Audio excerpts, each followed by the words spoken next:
41-year-old hunter rescues mountain lion cub behind a log. What it did next left him frozen. The November air in the Rockies bit hard that morning, the kind of cold that settled into the bones and reminded a man how small he was against the mountains.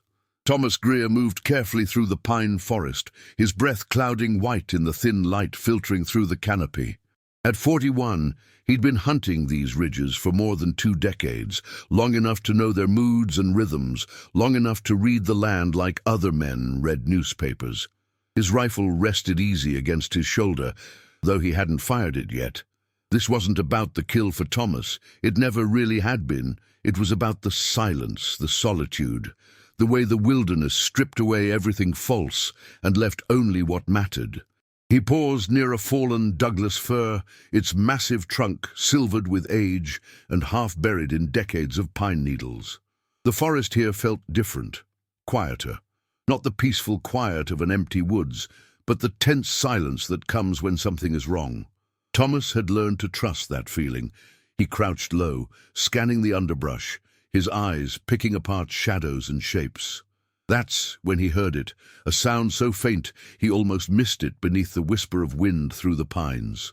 A thin, desperate mewling, high-pitched and irregular, like something small and terrified trying to call out.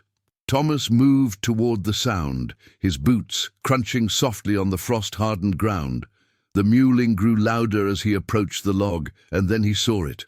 A flash of tawny fur wedged in the narrow gap between the fallen tree and a jumble of granite boulders.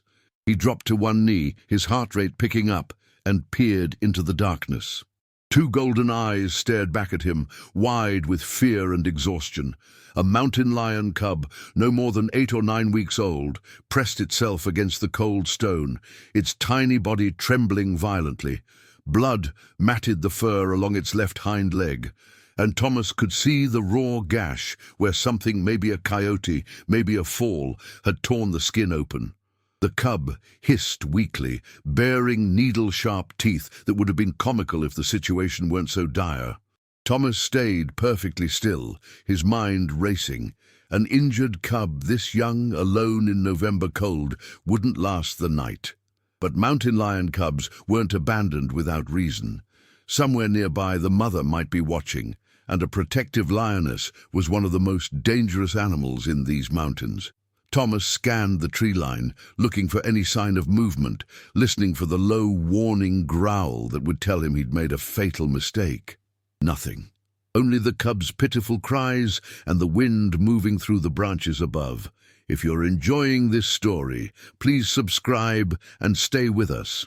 He set his rifle down carefully, keeping it within reach but out of the way. The cub's cries had weakened, its movements becoming sluggish, early signs of hypothermia and blood loss. Thomas had raised hunting dogs his whole life, had nursed injured animals before, but this was different. This was a wild predator, an animal that would grow to weigh 200 pounds and take down elk twice its size. Every instinct told him to walk away, to let nature take its course. But those eyes, terrified, suffering, clinging to life, wouldn't let him. "Easy now," Thomas murmured, his voice low and steady. "I'm not gonna hurt you." He shrugged off his heavy canvas jacket despite the cold, feeling the immediate bite of the wind through his flannel shirt. Slowly, with movements as gentle as he could manage, he reached toward the cub. It hissed again and tried to swipe at him, but its movements were weak, uncoordinated. Thomas wrapped the jacket around the small body, feeling the violent trembling through the fabric, feeling how thin and fragile the cub was beneath its fur. The animal struggled briefly, then seemed to give up, too exhausted to fight anymore. Thomas lifted the bundle carefully, cradling it against his chest. The cub weighed maybe 12 pounds, light as a house cat, but with the unmistakable wild smell of pine resin and musk. He could feel its rapid heartbeat against his forearm, could hear its labored breathing. The wound on its leg was worse than he'd thought, deep enough to need stitches, infected enough to be life-threatening without treatment. He stood slowly, his eyes sweeping the forest one more time. Still no sign of the mother. That worried him more than anything. Lionesses didn't abandon their young unless they were injured, dead, or driven off. He thought of the illegal traps some poachers still set in these mountains, thought of the pickup trucks he'd heard rumbling down old logging roads in recent weeks. His jaw tightened. The hike back to his truck took 40 minutes, and every step of the way Thomas expected to hear the screaming roar of an angry lioness charging through the brush. But the forest remained silent, except for his footfalls and the occasional whimper from the cub in his arms. By the time he reached the gravel clearing where he'd parked his F-150, his shirt was soaked with sweat despite the cold, and his arms ached from holding the bundle so carefully. He laid the cub gently in the passenger seat, unwrapping enough of the jacket to check on it. The golden eyes were half closed now, the trembling less violent, but in a way that frightened him more, like the animal was giving up. The blood on its leg had soaked through his jacket. Thomas grabbed the emergency kit from behind his seat and pulled out gauze and antiseptic, his hands working quickly but gently. The cub barely reacted as he cleaned and wrapped the wound, too weak to fight anymore. Thomas sat back, his mind churning through options. The nearest wildlife rehabilitation center was 3 hours away in Missoula.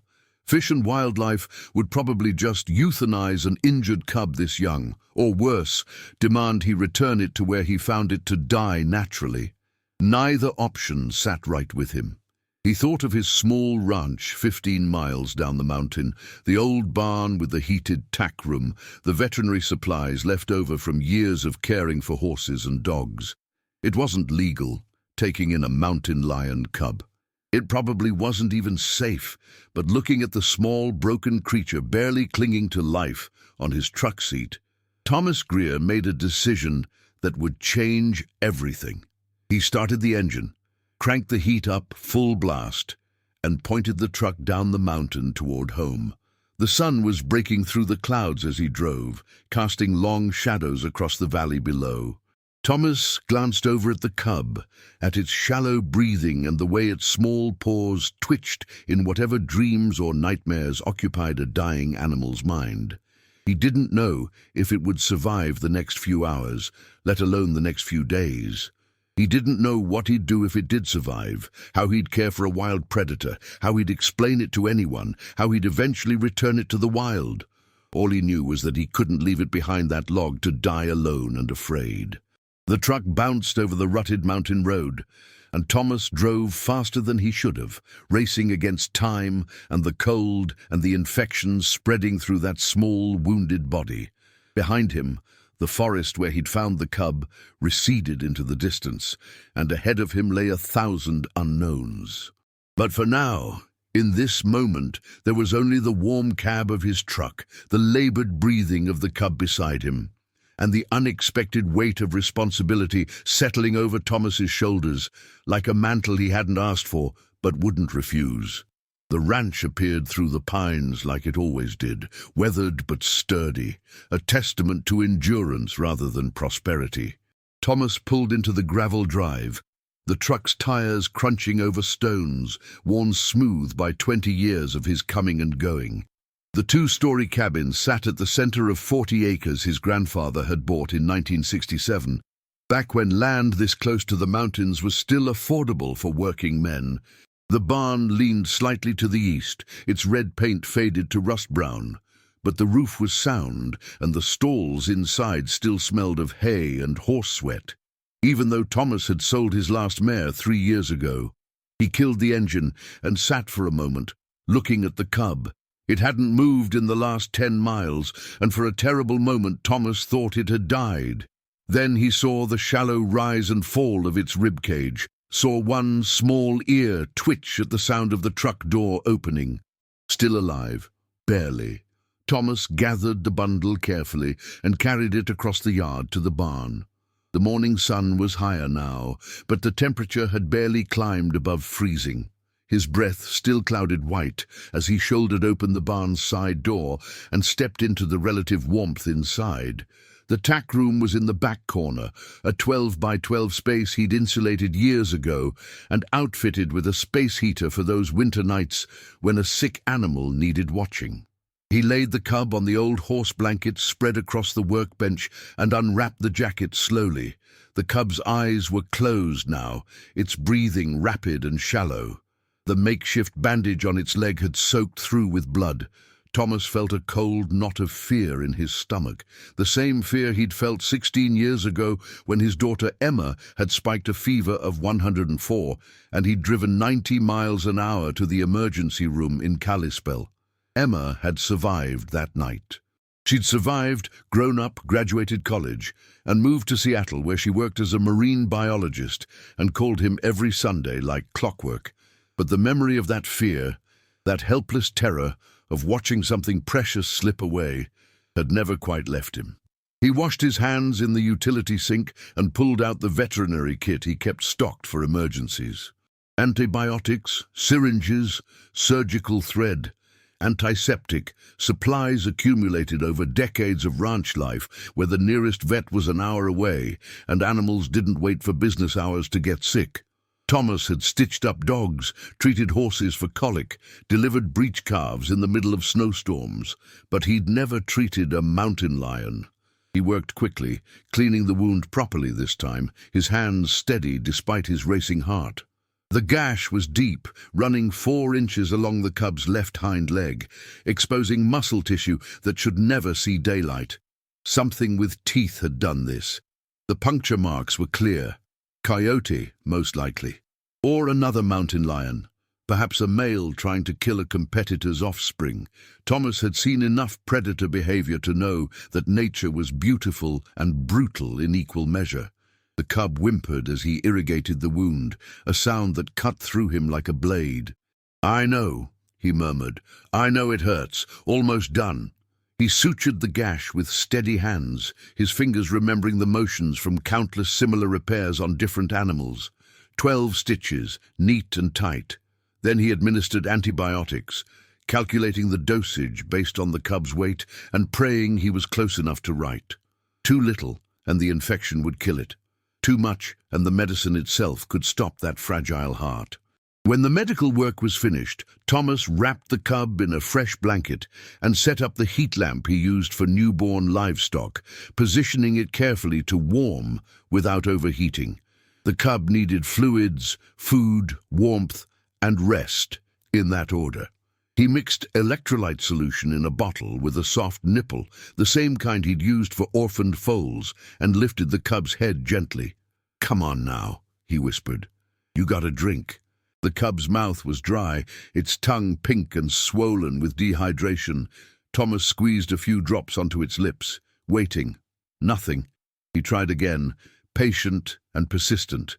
On the 5th attempt, the small tongue moved, licking instinctively at the moisture. Thomas felt a surge of hope. He squeezed more drops, slow and steady, and the cub began to swallow. Not much, maybe half an ounce over 10 minutes. But enough to matter. Thomas settled into the old wooden chair beside the workbench, the bottle still in his hand, and for the first time since finding the cub, he allowed himself to really think about what he'd done. He'd broken at least 3 federal laws and probably a dozen state regulations. Possession of a mountain lion without permits was a felony in Montana.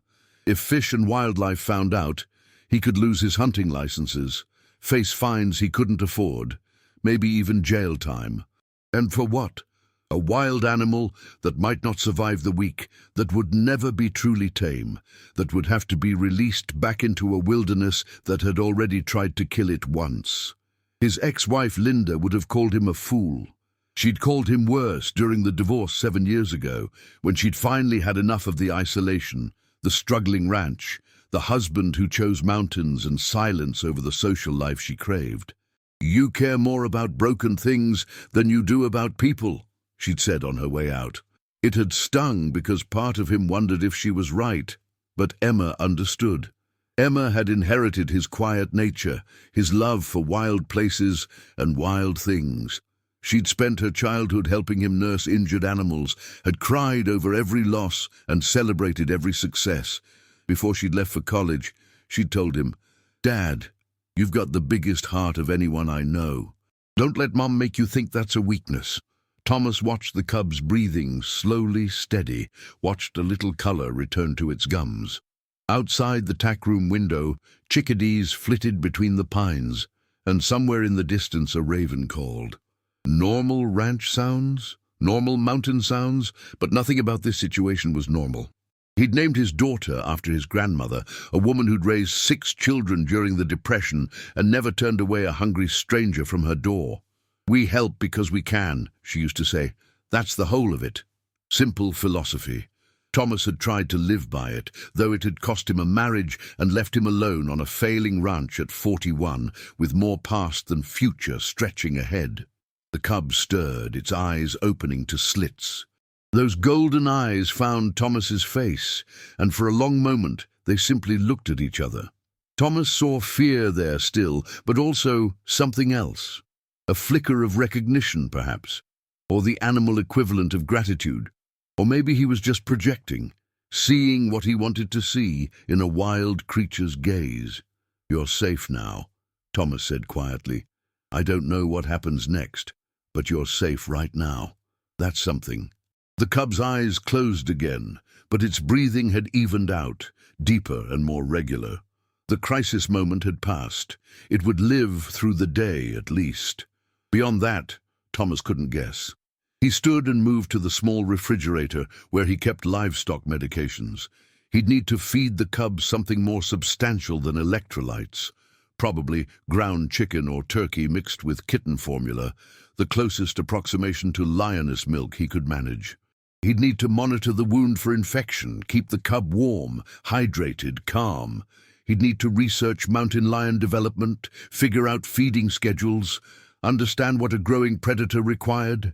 He'd need to decide how long he could keep this secret and what he'd do when the cub grew too large to hide, but those were problems for later. Right now, he had an animal depending on him, and that was enough to give his days shape and purpose in a way they hadn't had since Emma left for Seattle. Thomas pulled out his phone and typed a text to his daughter. "Found something in the woods today. Long story. Call when you can." Then he got to work preparing food, mixing ground chicken with warm water and supplement powder, his hands moving with practiced efficiency while his mind spun through scenarios and possibilities. The tack room smelled of antiseptic and hay and the wild musk of the sleeping cub, a smell that would become familiar in the days ahead, though Thomas didn't know that yet. Outside, clouds were building over the mountain peaks, promising snow by evening.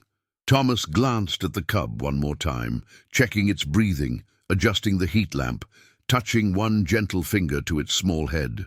The fur was softer than he'd expected, downy, still with youth, marked with the faint spots that would fade as the animal matured. "You're a fighter," he murmured. "I can see that. So am I. We'll figure this out together."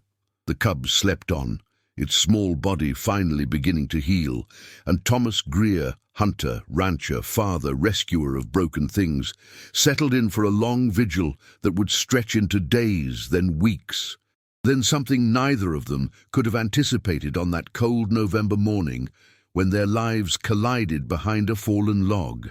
The cub survived the first night, and then the second, and by the third day, Thomas allowed himself to believe it might actually live. He'd set up a makeshift den in the tack room, using old blankets and straw, creating a warm, cave-like space where the cub could hide when fear overtook it, which was often. Wild animals carried their wariness in their bones, and this one was no exception. It would eat the food Thomas prepared, tolerate his gentle handling during wound care, but the moment he stepped back, those golden eyes tracked him with an intensity that reminded him exactly what he was dealing with. Thomas had called Emma that first evening, and she'd listened to the whole story without interruption. When he finished, there was a long silence on the line before she spoke. "Dad, you know this is crazy, right?" "I know. And illegal." "I know that too." Another pause. "But you're going to do it anyway." "Already did." He'd heard her soft laugh, the one that meant she was shaking her head, but not really disapproving. "Send me pictures, and Dad, be careful. That cub won't stay small forever." He'd promised to be careful. knowing even as he said it that careful had never been his strong suit when it came to animals that needed help. By the end of the first week, the wound was healing cleanly, the infection retreating under the assault of antibiotics. The cub had gained almost 2 pounds, its movements becoming stronger, more coordinated. Thomas had started calling it Scout in his mind, though he was careful not to say the name out loud. Naming it would make everything harder when the time came to let it go. But the name stuck anyway, the way names do, and by the second week, he'd stopped fighting it. Scout was sleeping when Thomas heard the truck coming up his drive. He recognized the engine sound immediately. Diesel, older model, modified exhaust. Ben Whitaker's ranch truck. Ben owned the neighboring property, 500 acres of grazing land, where he ran cattle and occasionally hired Thomas for odd jobs when money got tight. They'd been friends for 15 years, the kind of friendship built on shared beers, mutual assistance during emergencies, and comfortable silences that didn't need filling. Thomas stepped out of the barn, pulling the door closed behind him, and walked across the yard to meet Ben as he climbed out of his truck. Ben was 53, built like a fire hydrant, with a face weathered by decades of mountain sun and wind. He nodded at Thomas, his expression troubled. "Tom, got a minute?" "Always." "Coffee?" "Yeah, that'd be good." They settled at Thomas's kitchen table, the same scarred oak table where he'd eaten meals with Linda and Emma back when this house held a family instead of just memories. Thomas poured 2 mugs of coffee and waited. Ben didn't make social calls without reason. "Had fish and wildlife on my property yesterday," Ben said finally. 2 officers asking questions. Thomas felt his stomach tighten. "About what?" "Female mountain lion. Found her dead 3 days ago in the ravine near the creek that runs between our properties. Shot twice, left to rot. Poachers, looks like." Ben's jaw worked with barely controlled anger. Officers figure she had cubs. Tracks showed at least 1, maybe 2. They're searching the area. Thomas kept his face neutral, but his mind was racing. The mother, Scout's mother, dead, not missing. Murdered by the same kind of men who'd probably intended to trap or kill the cubs for illegal sale or trophy. His hands tightened around his coffee mug. "They find the cubs?" he asked, his voice steady. "Not yet, but they're looking. Officer named Martinez told me cubs that young won't survive long alone, especially with winter coming." Ben looked at Thomas over the rim of his mug. "Said if anyone sees signs of them, they should call immediately. Wildlife Rehab Center in Missoula might be able to save them." The lie sat heavy on Thomas's tongue, but he nodded. "I'll keep an eye out." Ben studied him for a long moment, and Thomas wondered if his old friend could see through him, could read the guilt written across his face. But Ben just nodded slowly. "Martinez also said there've been reports of poaching in the area for months. Organized operation, probably selling to private collectors or black market fur traders. They're setting up cameras, increasing patrols." He paused. Anyone harboring protected wildlife could get caught up in the investigation, face serious charges. There it was. A warning carefully worded but unmistakable. Ben knew something or suspected. Thomas met his eyes and saw understanding there and concern, and something that might have been approval buried beneath the worry. "I appreciate you coming by," Thomas said quietly. Ben finished his coffee and stood. "That rehab center in Missoula, they've got good people. Best chance for an animal in trouble." He walked to the door, then turned back. "But I also understand a man doing what he thinks is right, even when it's complicated. Just be smart about it, Tom." After Ben left, Thomas stood at the kitchen window watching the truck disappear down the drive. His hands were shaking slightly. The situation had just become exponentially more dangerous. Fish and wildlife searching the area, increased patrols, cameras being set up. And Scout in his barn, growing stronger and more active every day, making sounds that would eventually carry beyond the tackroom walls. He returned to the barn to find Scout awake, sitting up in the makeshift den, watching the door. The cub had learned to recognize his footsteps, no longer hissing when he entered. Thomas crouched beside the den and offered the bottle. Scout took it readily now, drinking with growing strength, small paws kneading against Thomas's arm in an instinctive motion that should have been directed at its mother's belly. "Your mama's gone," Thomas said softly, the words finally spoken aloud. "I'm sorry, I'm so sorry." Scout's eyes watched him as it drank, unblinking, uncomprehending. The cub didn't know it was orphaned, didn't understand that the absence of its mother was permanent.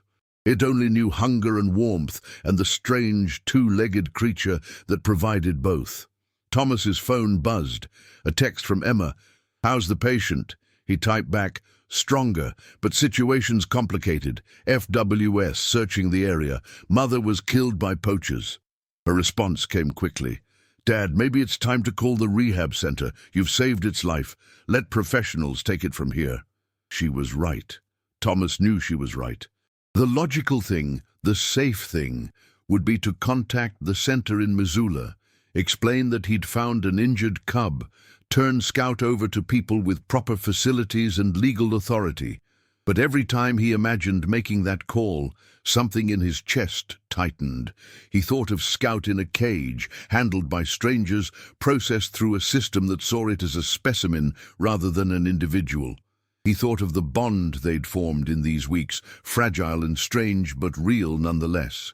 He texted back, "Need a few more days to think." Emma's response was just a heart emoji and the words, "Be careful." That night, Thomas couldn't sleep. He lay in bed listening to the wind push against the cabin walls, thinking about choices and consequences. He'd always believed in doing right, but right had become murky. Was it right to keep Scout here, risking legal trouble and perhaps the cub's best chance at proper rehabilitation? Or was it right to trust his instincts, the feeling that this particular animal needed more than institutional care could provide? At 2 in the morning, he gave up on sleep and walked out to the barn. Scout was awake, playing with a knotted rope Thomas had given it, pouncing and biting with kitten-like enthusiasm that was endearing and slightly terrifying, given what those jaws would eventually become. The cub looked up when Thomas entered, chirping, a sound he'd learned meant greeting or request for attention. Thomas sat on the floor of the tack room, and Scout approached cautiously, sniffing at his extended hand. The cub's whiskers tickled against his palm.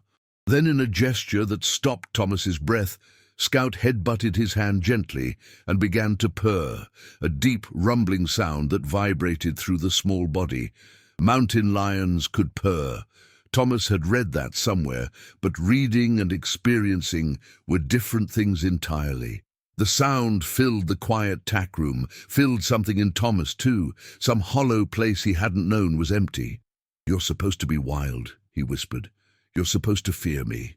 But Scout just continued purring, rubbing against his leg, and Thomas understood with sudden clarity that he'd crossed a line he couldn't uncross.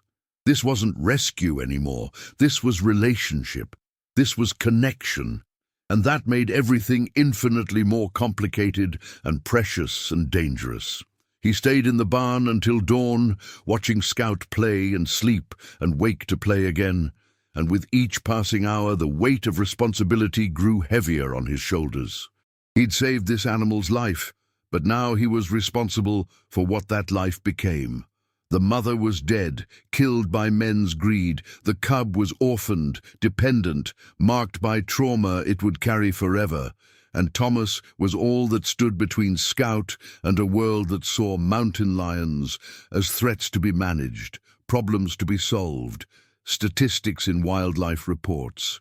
Outside, the first snow of the season had begun to fall, covering the mountains in white, erasing tracks and signs, blanketing the world in silence.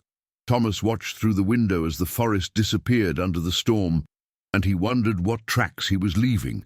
What signs might lead others to his door, and whether the silence he'd built his life around would be enough to keep Scout's secret safe.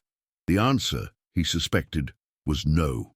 But he would try anyway, because that's what you did for the things you'd chosen to protect. You tried, even when the odds were against you, even when the sensible choice was surrender. You tried because giving up was unthinkable, and because sometimes Not always, but sometimes, trying was enough. Scout chirped again, demanding attention, and Thomas returned to the present moment, to the warm barn and the snow falling and the wild creature that had, impossibly, begun to trust him. "We'll figure it out," he promised to Scout or himself or the universe at large. "Somehow, we'll figure it out." But the challenges ahead, the depth of what he'd taken on, were only beginning to reveal themselves. 3 weeks after finding Scout behind the log, Thomas stood in the tack room, watching the cub stalk a pine cone across the floor with deadly seriousness. Scout had tripled in weight, now pushing 35 pounds, and the kitten-like clumsiness was giving way to genuine predator grace. The wound had healed to a pink scar, and the limp had almost disappeared. In another month, maybe 2, Scout would be too large to keep hidden, too strong to handle safely, too wild to pretend this arrangement could continue indefinitely. Thomas had spent hours researching online, reading everything he could find about mountain lion rehabilitation and reintroduction. The information was both encouraging and damning. Cub Scout's age could potentially be returned to the wild if given proper preparation. Taught to hunt, kept minimally habituated to humans, released in appropriate territory. But the success rate wasn't guaranteed, especially for orphans who'd bonded with their rescuer. And every article, every rehabilitation guide, every expert opinion came with the same caveat. This work required permits, facilities, professional oversight, and legal authority Thomas didn't have. He'd called the Missoula Center twice, hanging up before anyone answered. He'd typed emails explaining the situation, then deleted them. Each time, something stopped him. The memory of Scout's purr, the way the cub now greeted him with chirps and headbutts, the trust in those golden eyes. Turning Scout over felt like betrayal, even though logic said it was the right thing to do. His phone rang, breaking his thoughts. Emma's picture filled the screen, her graduation photo windblown and smiling on the Seattle waterfront. He answered, putting her on speaker while he mixed Scout's breakfast formula. "Hey, sweetheart. Dad, we need to talk." Her voice carried that particular tone she'd inherited from her mother, the one that meant she'd made a decision and wouldn't be argued out of it. "I'm coming home for Thanksgiving." "Em, you don't have to." "I'm not asking. I've already bought the ticket. I land in Kalispell on the 23rd. A pause. "And I want to meet Scout." Thomas felt relief and anxiety in equal measure. "You know what you're asking? This stays between us. If anyone finds out, I know, Dad. I'm not going to turn you in to Fish and Wildlife." He could hear the smile in her voice. "But I can help. I work with marine mammals, but I know people who specialize in terrestrial predators. I can make some calls, discreetly, figure out what options exist. Options that don't involve me going to jail. That's the goal, yeah." After they hung up, Thomas felt marginally better. Emma had inherited his love for animals, but also her mother's practical streak. If anyone could help him navigate this impossible situation, it was her. Scout had finished destroying the pine cone and was now investigating Thomas's boots with intense focus. Thomas crouched down, and the cub immediately climbed into his lap, a habit that was endearing now but would become dangerous soon. Scout's claws, even retracted, were already leaving scratches through his jeans. The teeth, needle-sharp baby fangs, would be replaced by 2-inch canines capable of crushing bone. "You're getting big," Thomas murmured, scratching behind Scout's ears. The cub closed its eyes and purred, that impossibly deep rumble that still caught Thomas off guard. "Too big. We need a plan, little one." The plan began taking shape over the next several days. Thomas started expanding Scout's space, building a larger enclosure that took up half the barn. He used chain-link fencing reinforced with wooden posts, creating something that looked like a giant dog run, but with a roof and multiple levels for climbing. He added logs, branches, platforms, hiding spots, approximating natural habitat as best he could. The work was expensive, eating into his dwindling savings, but necessary. He also began changing how he interacted with Scout. Instead of hand feeding, he started tossing food into the enclosure, forcing the cub to chase and catch its meals. He reduced physical contact, ignored Scout's chirps for attention more often, tried to maintain more distance, even though every instinct urged him to comfort the animal when it seemed confused by the change. Scout didn't understand.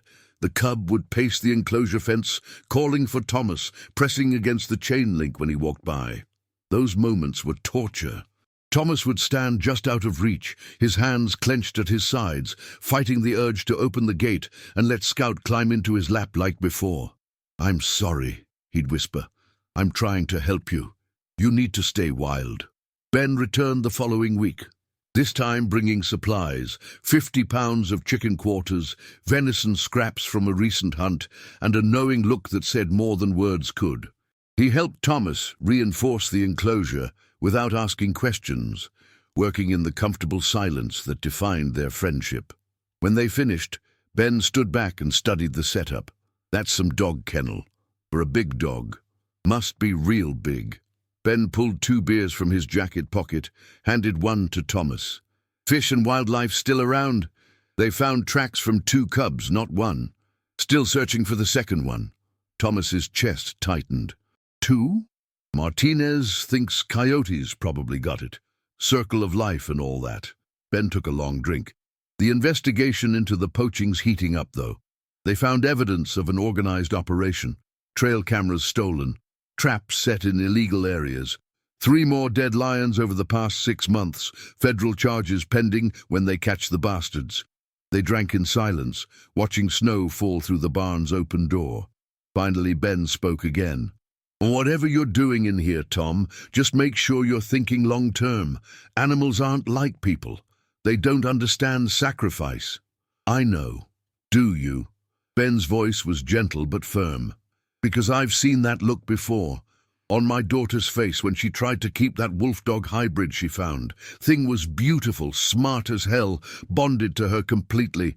But it was a wild animal, and one day it bit her. Didn't mean to. Was just playing by wild rules instead of domestic ones. Breaking her heart was the kindest thing we could have done." Thomas nodded slowly. "How's your daughter now?" "Married, 2 kids, works as a veterinarian in Bozeman. Still talks about that wolf dog sometimes." Ben finished his beer.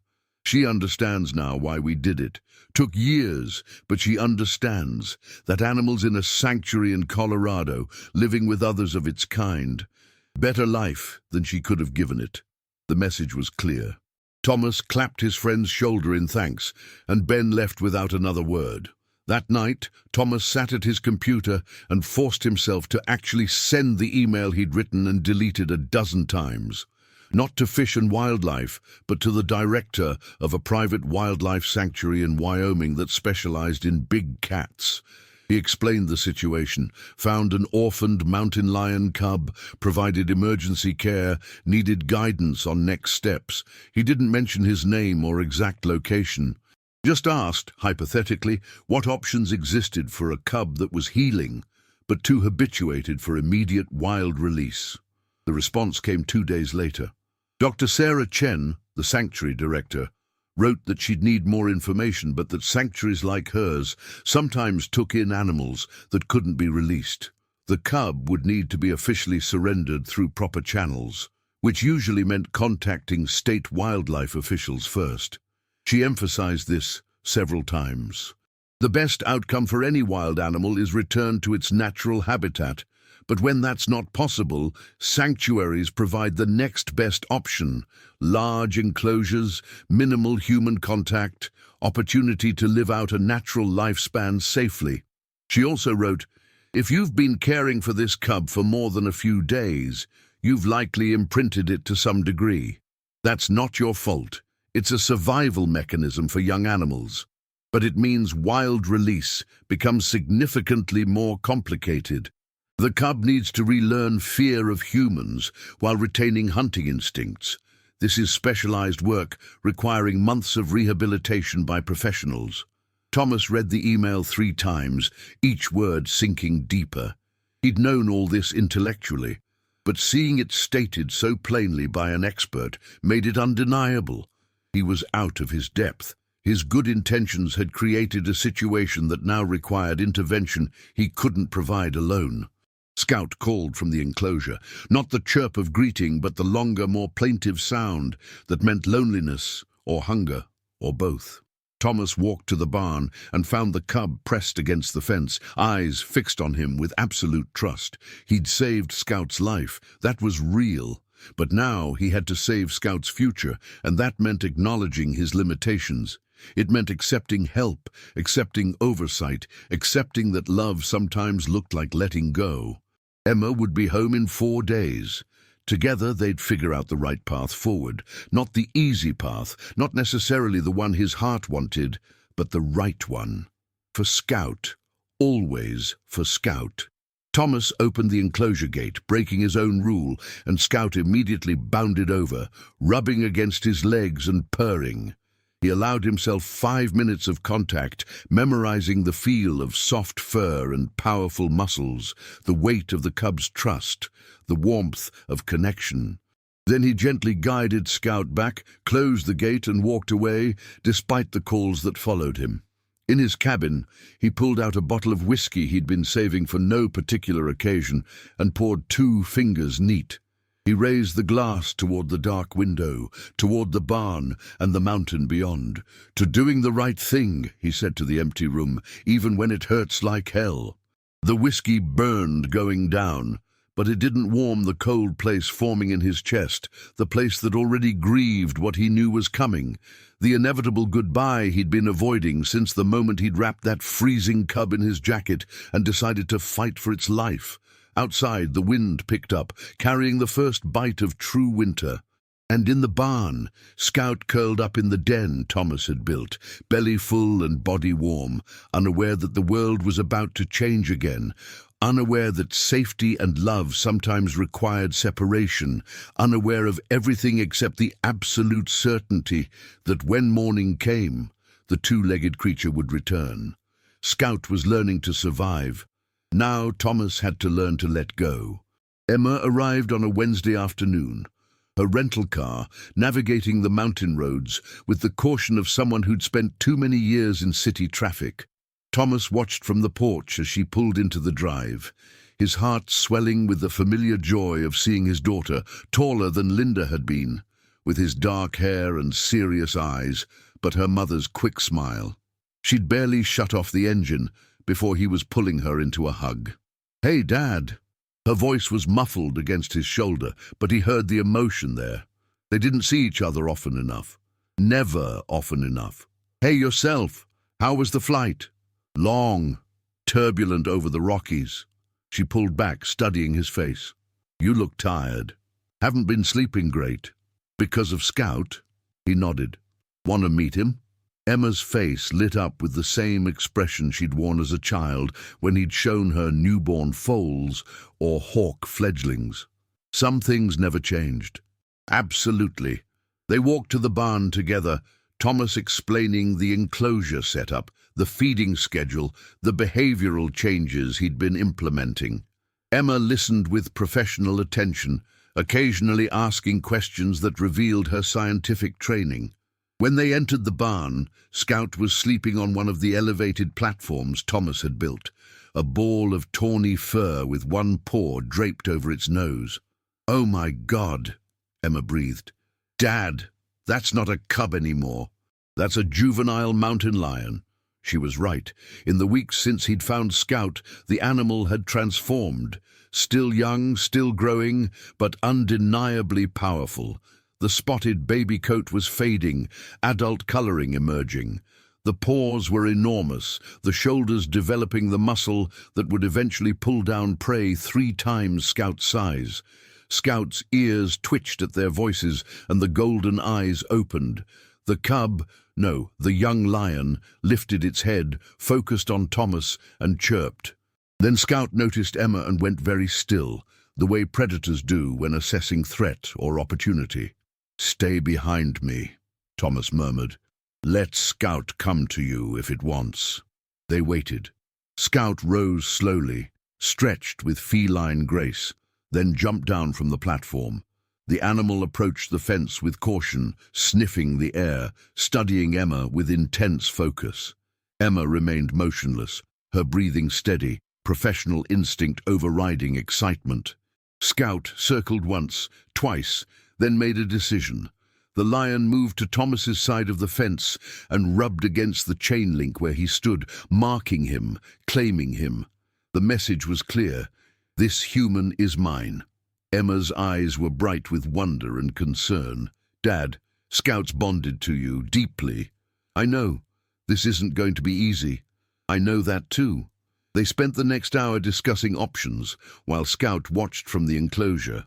Emma had done her research, made discreet inquiries with colleagues. The sanctuary in Wyoming was real and reputable, but the legal complications were significant. Surrendering Scout meant admitting to illegal possession of protected wildlife. Even with good intentions, Thomas could face charges. Unless, Emma said slowly, we find a way to make it look like Scout was just discovered. Like you found an injured lion and immediately contacted authorities. You mean lie? I mean protect you while still doing right by Scout? She met his eyes. There's a wildlife biologist I know, works with Montana FWS. His name is David Park. He's reasonable, Dad, more interested in conservation than prosecution. If we contact him, explain that you found Scout recently, that you've been providing temporary emergency care while trying to figure out proper protocols. He'll know it's been longer than a few days. One look at Scout, maybe. But if we emphasize that you saved Scout's life, that the mother was killed by poachers, that you're voluntarily coming forward, she shrugged. It's worth trying. The alternative is keeping Scout here until someone discovers you, and then there's no good story, no sympathy, just law-breaking. Thomas looked at Scout, who had returned to the sleeping platform and was watching them with half-closed eyes. When? Soon. Before Scout gets any bigger or more bonded, before something goes wrong. Emma's voice softened. I'm sorry, Dad. I know this is hard. They walked back to the cabin as evening settled over the mountains, the sky turning deep purple and gold. Thomas made dinner, venison stew he'd had simmering since morning, and they ate mostly in silence, the weight of coming decisions hanging between them. It was Emma who saw the headlights first, 2 sets of them bouncing up the access road. Dad, you expecting anyone? Thomas's stomach dropped. He moved to the window and felt ice flood his veins. 2 trucks, one marked with fish and wildlife insignia. Behind them, a sheriff's vehicle. Emma, stay inside. Dad, stay inside.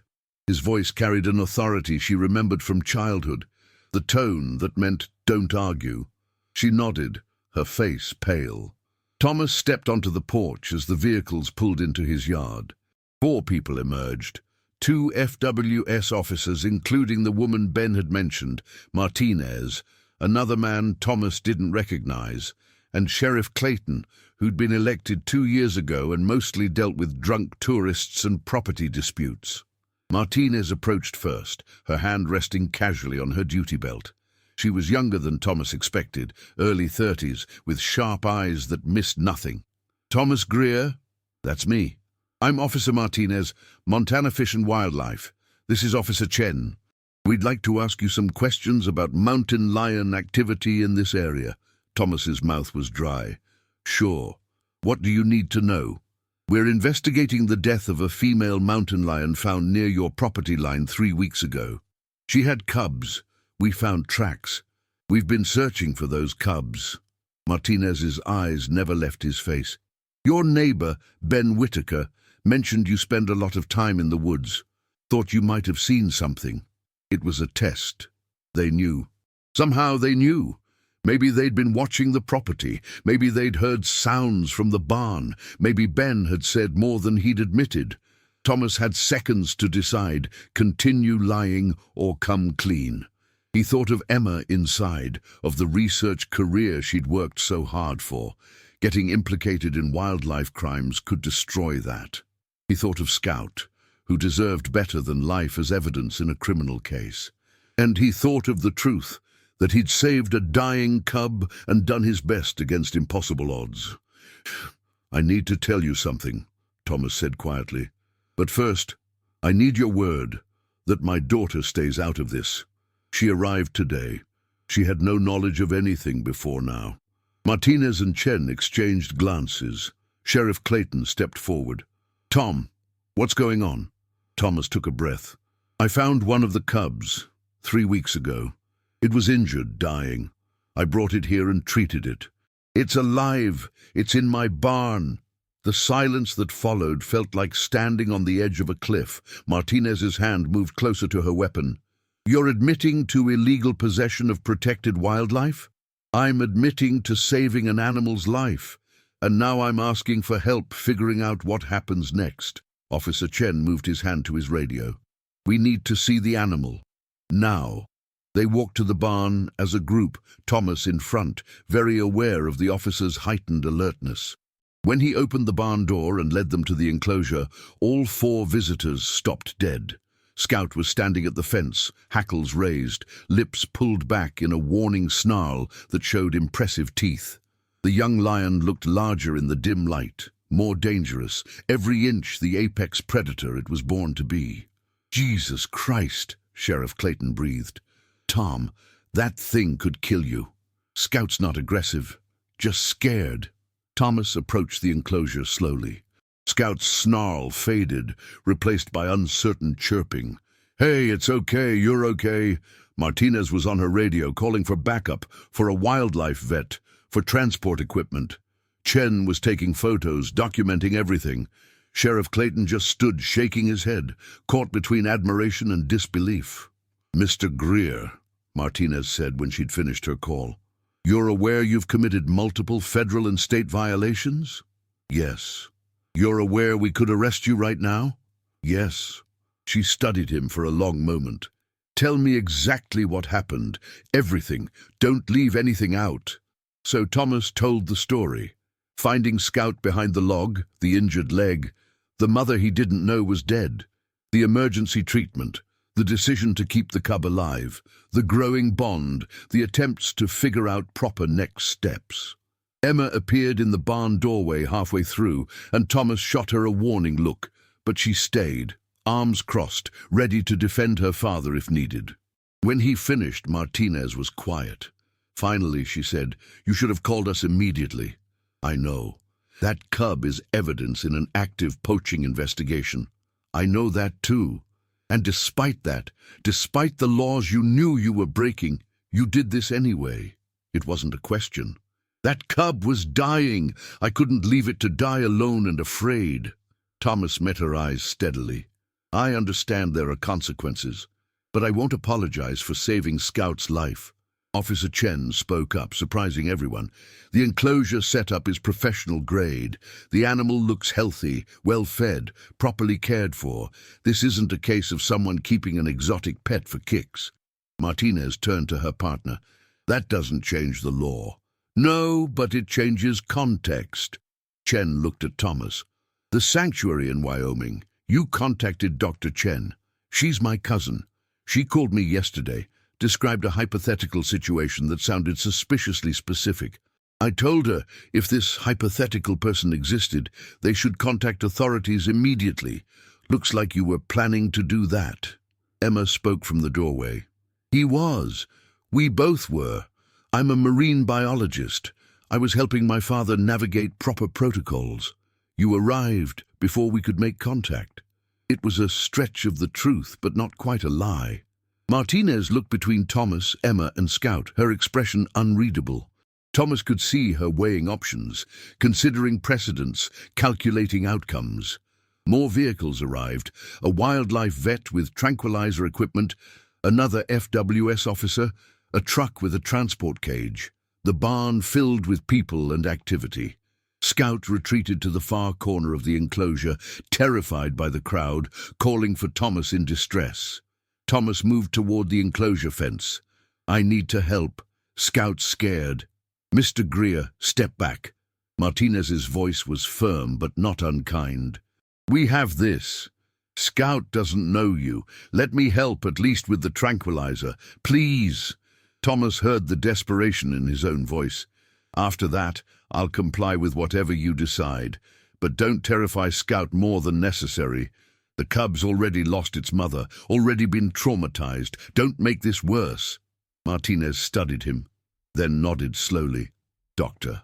Peters, can he assist?" The wildlife vet, a weathered woman in her 50s, looked at Scout's agitated state and made a practical decision. "Keep everyone else back. Mr. Greer, you'll enter the enclosure with me. We'll administer the tranquilizer together. Can you keep the animal calm?" "Yes." It took 30 minutes to safely tranquilize Scout.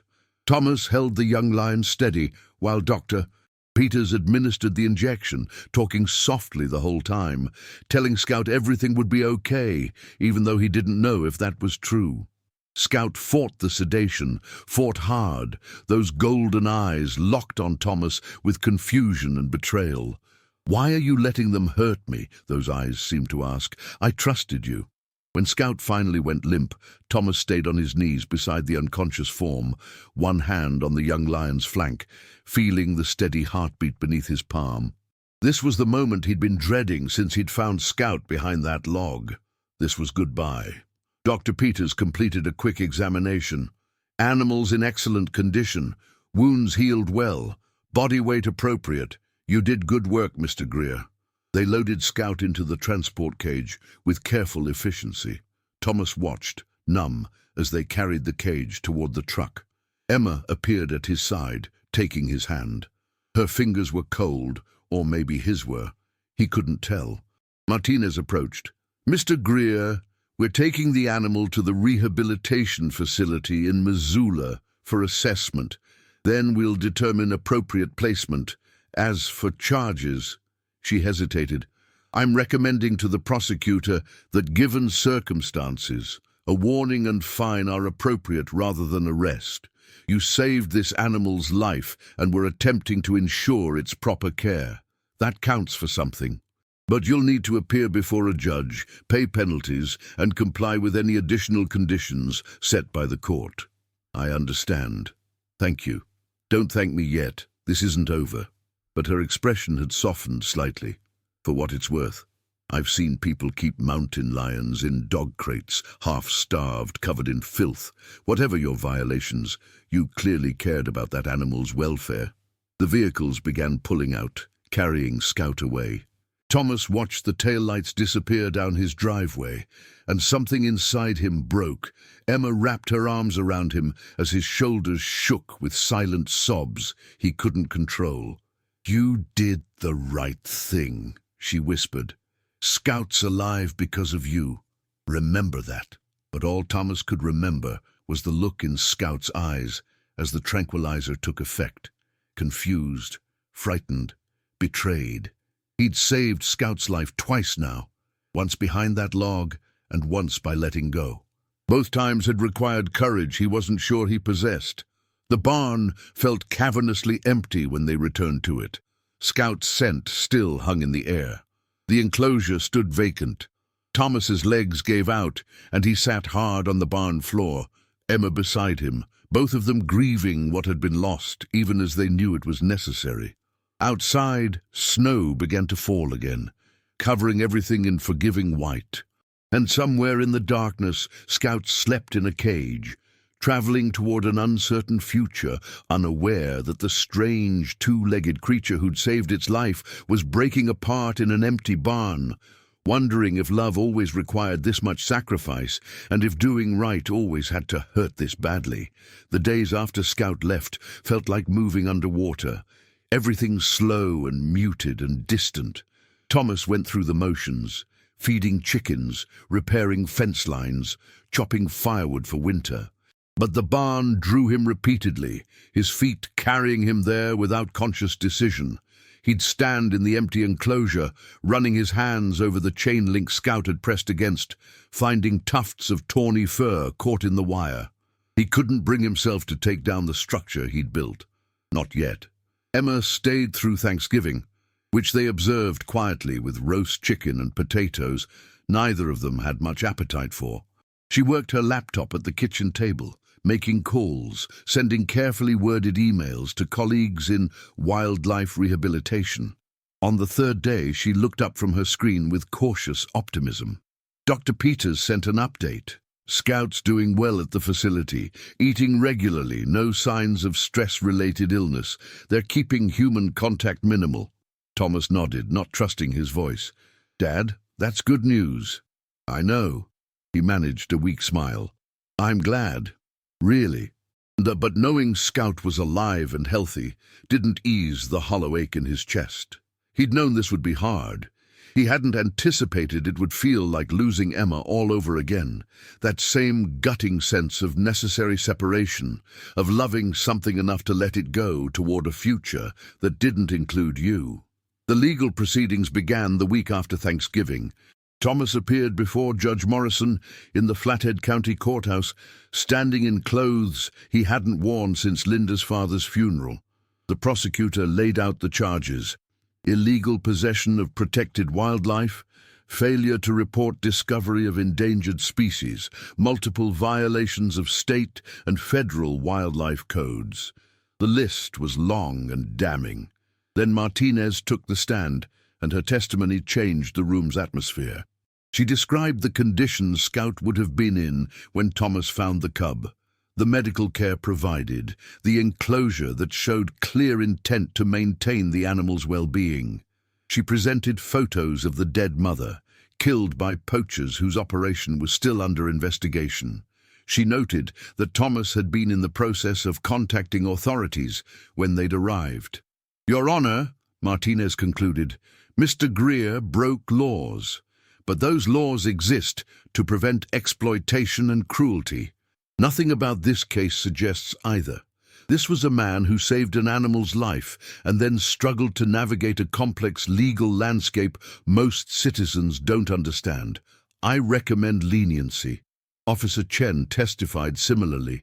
Even Dr. Peters spoke on Thomas's behalf, stating that Scout's excellent condition reflected exceptional care from someone who clearly prioritized the animal's welfare above personal convenience. Judge Morrison listened to everything, her expression neutral. When it was Thomas's turn to speak, he stood and said simply, I knew it was illegal. I did it anyway because I couldn't watch that cub die. I'd make the same choice again. I apologize for breaking the law, but not for saving Scout's life. The judge studied him for a long moment. Mr. Greer, I'm sentencing you to 1-year probation, 500 hours of community service with Montana Fish and Wildlife, and a fine of $5,000. You're forbidden from possessing any wildlife without proper permits during your probation. Do you understand these terms? Yes, Your Honor. Good. And Mr. Greer, for what it's worth, I'd probably have done the same thing. A hint of a smile crossed her stern face. But don't tell anyone I said that. Thomas left the courthouse feeling lighter. No jail time, no criminal record that would haunt him permanently. The fine would hurt. His savings were already depleted, but he could manage it. More importantly, he could fulfill his community service working with the very people who'd taken Scout, learning from them, staying connected to wildlife rehabilitation work. Emma flew back to Seattle the next week, but they talked almost daily now. She'd become his lifeline, researching Scout's progress, maintaining contact with the Missoula facility, translating scientific updates into language Thomas could understand. 2 weeks after the hearing, she called with significant news. Doctor, Sarah Chen from the Wyoming Sanctuary is coming to assess Scout. If she determines Scout's a good candidate, the sanctuary might take him. Is that good? Thomas wasn't sure anymore what good looked like. It's better than euthanasia, which is what happens to big cats that can't be released and can't be placed. The sanctuary has 40 acres, Dad. Other mountain lions. As close to wild as Scout can get without actually being free. Thomas thought about that. Scout in Wyoming, living with others of his kind, hunting, climbing, experiencing something approximating natural life. It was better than a cage, better than the alternatives. But it still wasn't the wild Scout was born for. The wild Scout's mother had died trying to raise her cubs in. When will we know? Dr. Chen's visiting next week. I'll call as soon as I hear anything. The call came on a Tuesday afternoon. Thomas was splitting wood when his phone rang, Emma's name lighting up the screen. He answered on the first ring. "Scouts going to Wyoming." Emma's voice carried relief and sadness in equal measure. Dr. Chen approved the placement. "They're transporting him next month after he completes medical protocols. Dad, this is the best possible outcome." Thomas sat heavily on the chopping block, axe forgotten. Is there any chance I could see him before he goes?" The silence on the other end told him the answer before Emma spoke. "The facility director says no. Scouts being prepared for sanctuary life, which means minimal human contact, especially with you. Seeing you would confuse him, potentially undo progress." She paused. "I'm sorry." Thomas nodded, though she couldn't see him. The snow was falling again, covering the woodpile, covering his shoulders, covering everything. "Yeah, I understand. Dad, you saved his life. Twice. You gave Scout a future. That matters." "I know it does, sweetheart. It just doesn't feel like enough." But over the following weeks, something shifted in Thomas. He began his community service work, spending 3 days a week at the Fish and Wildlife Regional Office in Kalispell. They had him answering phones at first, basic administrative work. But Martinez noticed his genuine interest and started bringing him along on field calls: injured deer, orphaned fox kits, a golden eagle with a broken wing.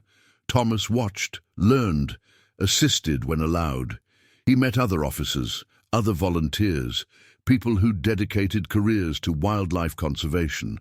They shared stories of releases and rescues, of laws that protected and regulated, of the delicate balance between human needs and animal welfare.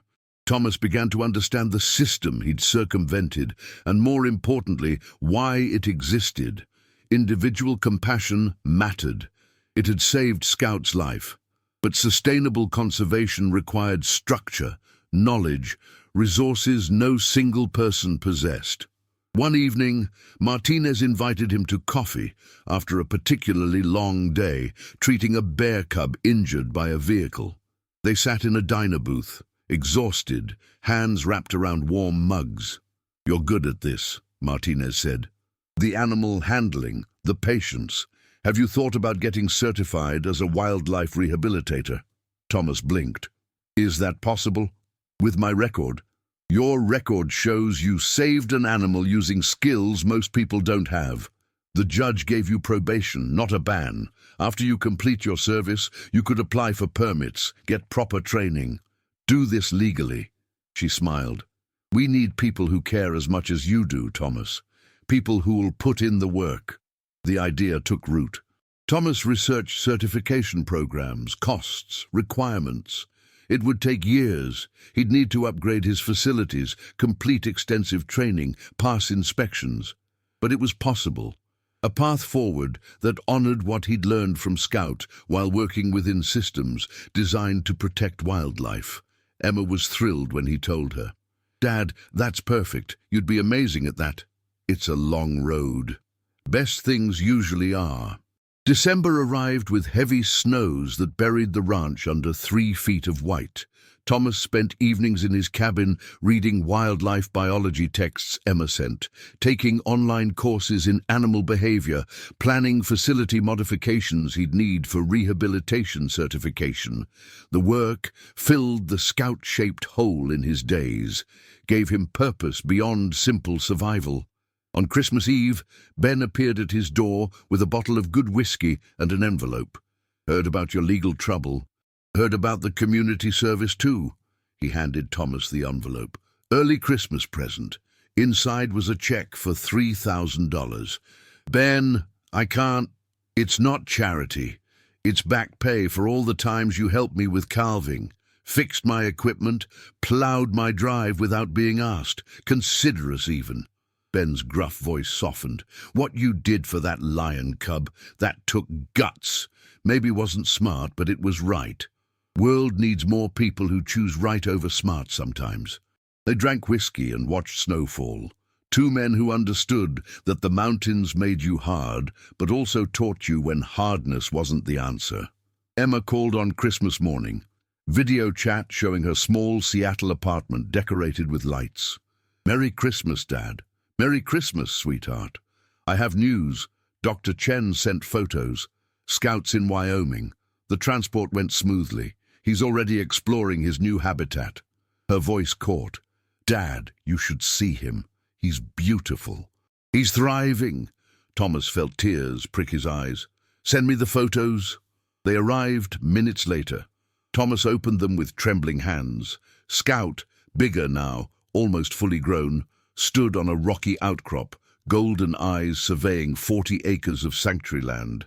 Another photo showed Scout in tall grass, stalking something unseen. A third captured the young lion mid-leap, powerful muscles evident, grace and strength in every line.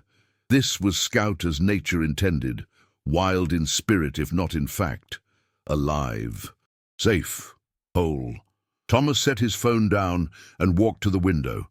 Outside, the mountains rose white and pristine against blue sky. This land had nearly killed Scout, had killed Scout's mother.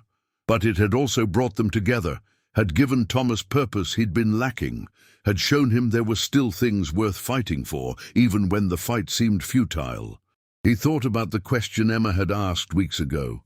Did he understand that animals weren't like people, that they didn't understand sacrifice? He understood now. Scout didn't know that Thomas had given up sleep, savings, safety. Didn't know about the legal battles, the agonizing choices, the love that required letting go. Scout only knew that once, when death came calling, someone had pushed it back. Someone had said, "Not this one, not today." That was enough. It had to be enough. Thomas returned to his reading, to his planning, to building a future where maybe he could do for other animals what he'd done for Scout. Not replacing what he'd lost. You couldn't replace bonds like that, but honoring it, paying it forward. The afternoon light shifted, golden hour painting the snow in shades of amber.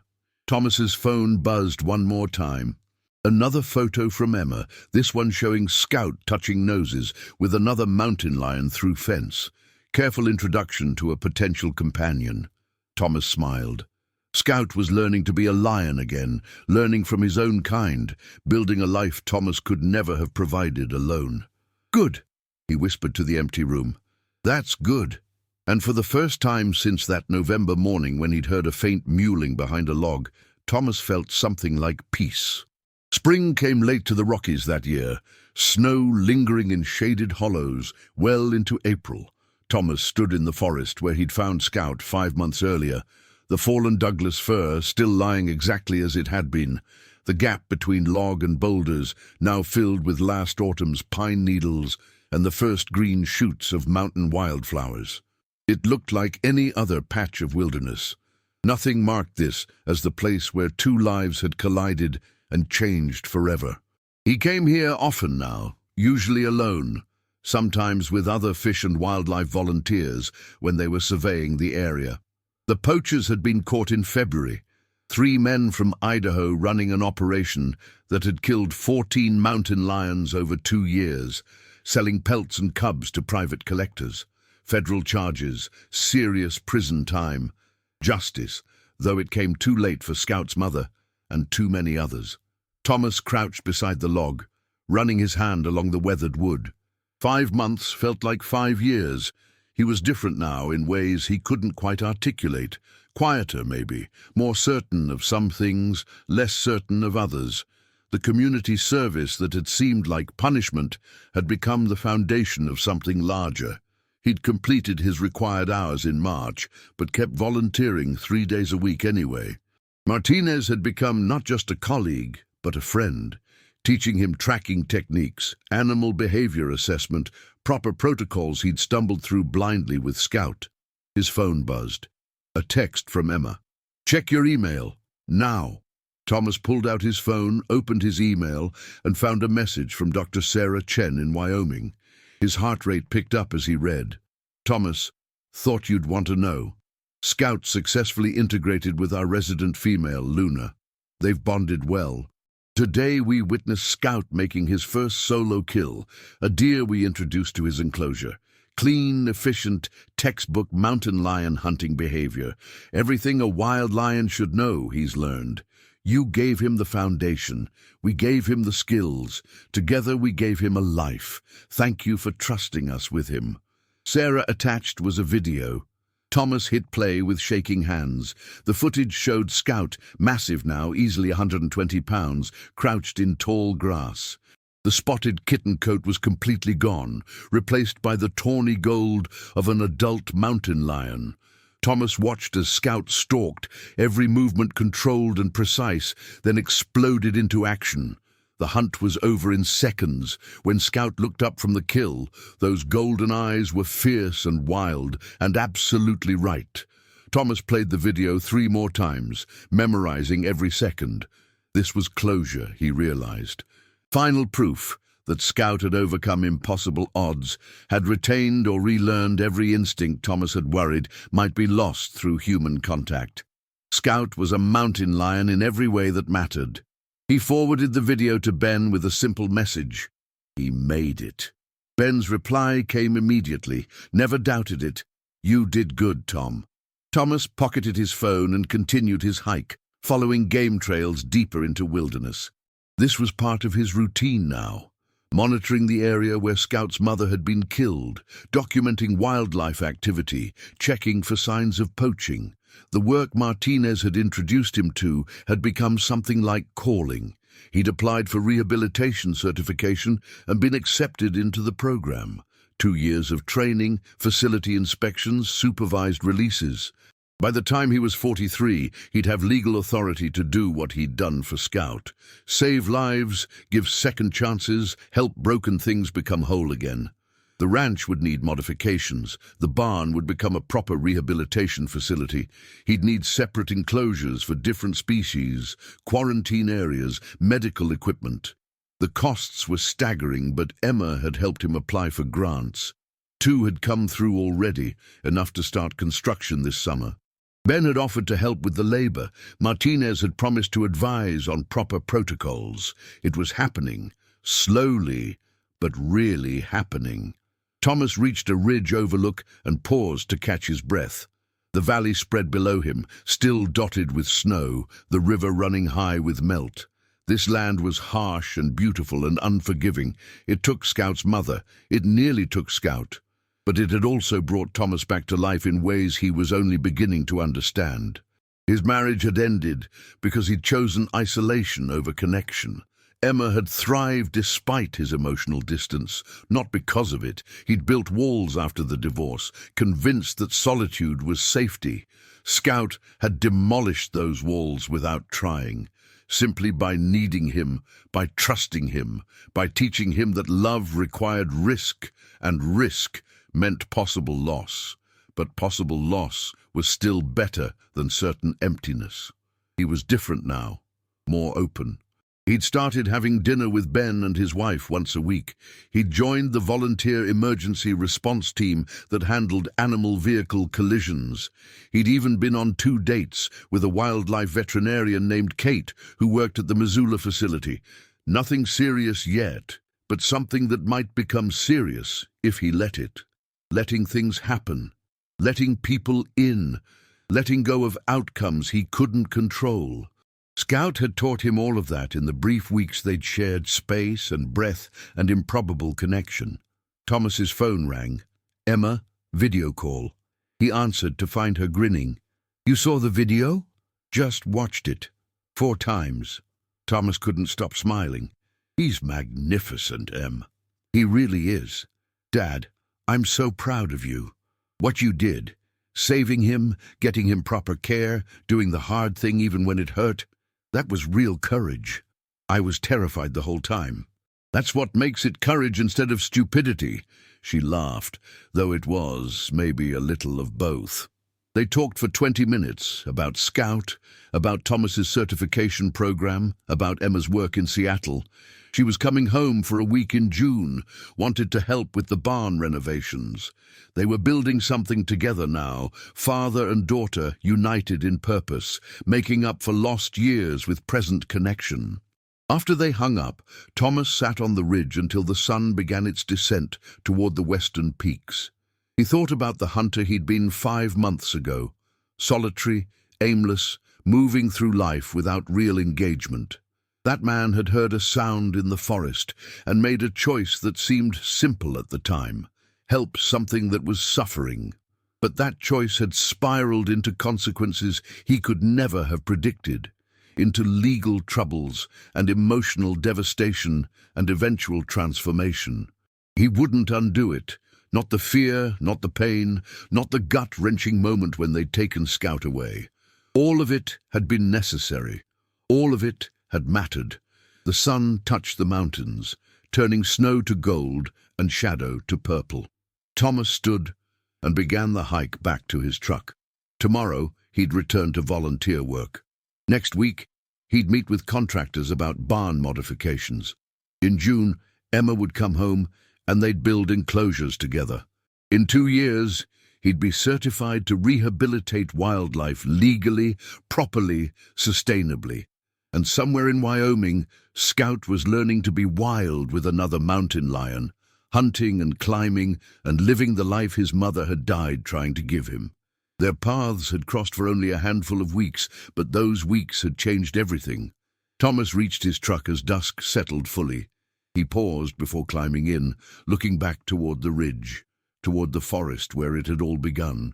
The mountains were darkening to black silhouettes against the last light, eternal and indifferent to the small dramas that played out in their shadows. "Thank you," Thomas said quietly, to Scout or the universe or whatever force had brought them together. "Thank you for trusting me. Thank you for fighting. Thank you for surviving." The wind moved through the pines, carrying the scent of sage and snow and spring earth. Somewhere a hawk called, hunting the last light. The world turned, indifferent and magnificent, brutal and beautiful, taking and giving in measures no one could predict. Thomas climbed into his truck and headed home toward the ranch that would become a sanctuary, toward a future built on a foundation of broken laws and mended hearts, toward work that would honor what Scout had taught him, that every life mattered, that kindness required courage, that loving meant risking loss, but living meant risking love. The mountains receded in his rearview mirror, and Thomas drove on, carrying Scout in his heart, the way he'd once carried the cub in his arms. Carefully, gratefully, knowing that some burdens were really blessings, and some goodbyes were just another way of saying your life meant something to me, and that will matter forever. Tell us in the comments where you're watching from and if you've ever witnessed or lived something like this.